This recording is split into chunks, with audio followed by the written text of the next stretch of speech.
La volpe tacque e guardò a lungo il piccolo principe. «Per favore, addomesticami», disse.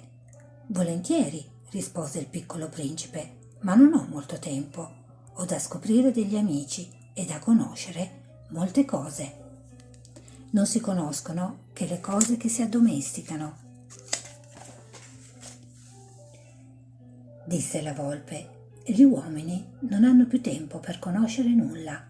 Comprano dei mercanti le cose già fatte, ma siccome non esistono mercanti di amici, gli uomini non hanno più amici.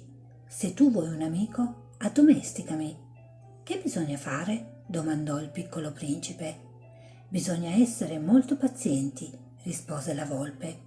«In principio tu ti sederai un po' lontano da me, così, nell'erba, io ti guarderò con la coda dell'occhio e tu non dirai nulla.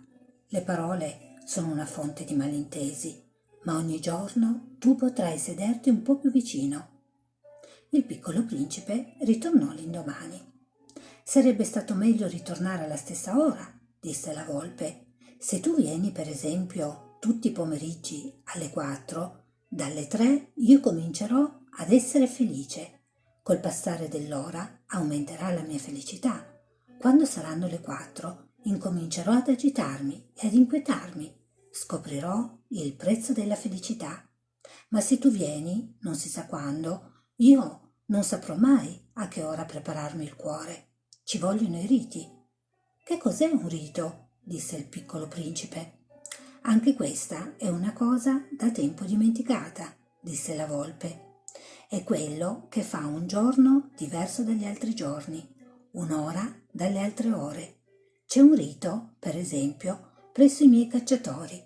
Il giovedì ballano con le ragazze del villaggio. Allora il giovedì è un giorno meraviglioso. Io mi spingo sino alla vigna. Se i cacciatori ballassero in un giorno qualsiasi, i giorni si assomiglierebbero tutti e non avrei mai vacanza». Così il piccolo principe addomesticò la volpe e quando l'ora della partenza fu vicina: «Ah», disse la volpe, «piangerò». «La colpa è tua», disse il piccolo principe. «Io non ti volevo fare del male, ma tu hai voluto che ti addomesticassi». «È vero», disse la volpe. «Ma piangerai», disse il piccolo principe. Certo», disse la volpe. «Ma allora che ci guadagni?» «Ci guadagno», disse la volpe, «il colore del grano». Poi soggiunse: «Va a rivedere le rose, capirai che la tua è unica al mondo. Quando ritornerai a dirmi addio, ti regalerò un segreto». Il piccolo principe se ne andò a rivedere le rose. «Voi non siete per niente simili alla mia rosa, voi non siete ancora niente», disse. «Nessuno vi ha addomesticato e voi non avete addomesticato nessuno. Voi siete come era la mia volpe. Non era che una volpe uguale a 100.000 altre, ma ne ho fatto il mio amico ed ora è per me unica al mondo». E le rose erano a disagio. «Voi siete belle, ma siete vuote», disse ancora. «Non si può morire per voi.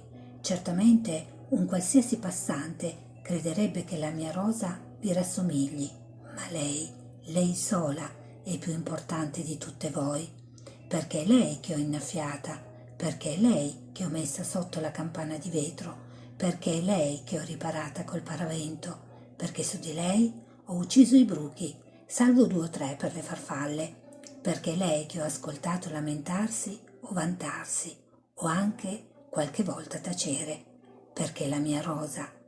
E ritornò dalla volpe. «Addio», disse.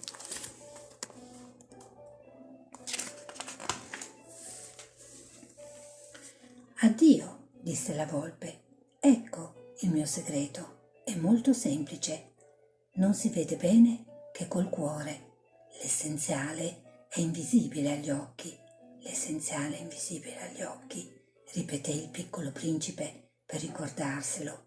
«È il tempo che tu hai perduto per la tua rosa che ha fatto la tua rosa così importante. È il tempo che ho perduto per la mia rosa», sussurrò il piccolo principe per ricordarselo.